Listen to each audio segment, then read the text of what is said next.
દર્શક મિત્રો, આપ જોઈ રહ્યા છો આજકા ભારત ન્યૂઝ।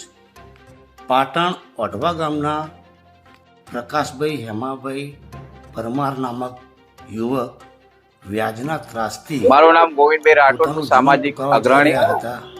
હું આજે જે ઓઢવા બનાવ બન્યો, જે પ્રકાશભાઈ હેમાભાઈ જે વ્યાજખોરોના ત્રાસથી જે પોતાનું જીવન ટૂંકાવા, જે પોતાના પરિવારને વિછોડી અને હંમેશા માટે એમના ભયંકર તાપમાનથી જે એ ન સહન થતો, છેલ્લે હદે એવા શબ્દો બોલ્યા હોય, એ સહન ન થતો એ પ્રકાશભાઈ હેમાભાઈ આ બીજી વાર દવા ખટખટાવી।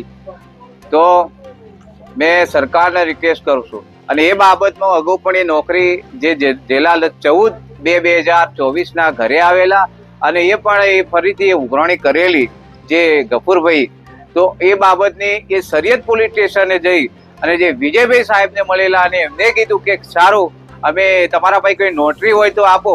તો આ ભાઈએ કીધેલું કે અમારા જોડે કોઈ એવી નોટરી નથી, પણ અમને બહુ ત્રાસ ને અમે એક વખત અગાઉ પણ દવા પીધેલી છે, ફરી અમારું જીવન ના ટૂંકાવવું પડે અને અમારો પરિવાર વિખરાઈ ના જાય, એ બાબતે અમે અહીંયા આવેલા છે।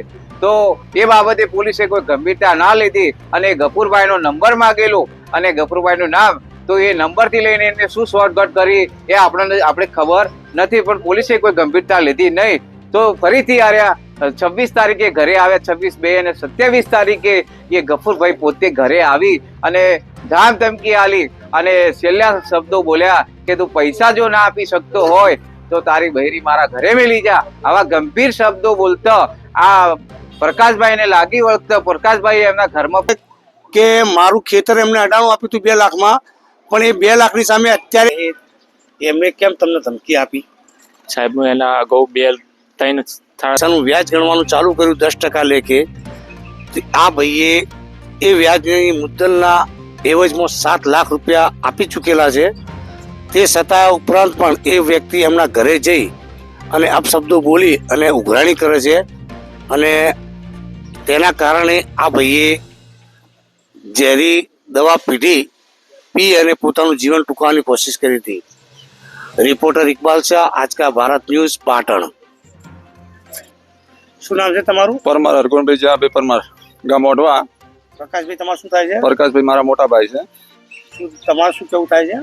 ગફુરભાઈ જોડે પ્રકાશભાઈની લેવડ દેવડમાં પ્રકાશભાઈ 7 લાખ રૂપિયા 7.5 લાખ રૂપિયા તો આપી દીધા છે ઓલરેડી, પણ ગફુરભાઈ મોહનભાઈ મને વચ્ચે ધમકી આપી 3 મહિના અગાઉ કે તારો ભાઈ રૂપિયા નહીં આપે અને કોઈ અવળું કર્યું તો હું 2 લાખ રૂપિયા પોલીસને આપીને છૂટી જઈશ, પણ તમને ગામમાં રહેવા દઈશ નહીં। આવું પરમાર ગફુરભાઈ મોહનભાઈ મને તાપ ધમકી ગામમાં આપી રહ્યા છે ખુલ્લે આમ। તમારું નામ શું છે? રંજનબેન પ્રકાશભાઈ પરમાર। પ્રકાશભાઈ, તમારું શું થાય છે? પતિ એમને દવા પી રૂપિયા ગફુરભાઈ મોહનભાઈ ધમકી આવે છે, તે બાબતે તેમને ઝેરી દવા બીજી વયની પીધી સાહેબ। શું ધમકી આપતા હતા રહ્યા? જેવું તેવું બે ફાટ બોલે છે અને ધમકી આવે કે તારા બૈરાને કોતો કે મારે ઘેર મેળવી કોતો વેચી માર, એવું કે? હા। તો પૈસા લીધા તે પૈસા આપી દીધા કે બાકી છે? પૈસા ભરી નાખ્યા તો હજુ ધમકી આવે કે 2 લાખનું વ્યાજ માંગી રહે છે। તમે ઓઢવાથી આ ભાઈએ દવા પીધી, દવાખાને ક્યારે લાયા હતા? 27 તારીખે 100 વાગે, હા, 108માં 108માં લાયા હતા। તે દરમિયાન અહીંયા કોઈ પોલીસ સ્ટેશન કે કોઈ વ્યક્તિ હાજર થયા હતા, જમાદાર કે કોઈ? બીજા દિવસે આયા હતા સરી, અને હવે તારપુરના આયા હતા, એ લખાયું તું પણ કોઈ લખ્યું જ નથી સાહેબ।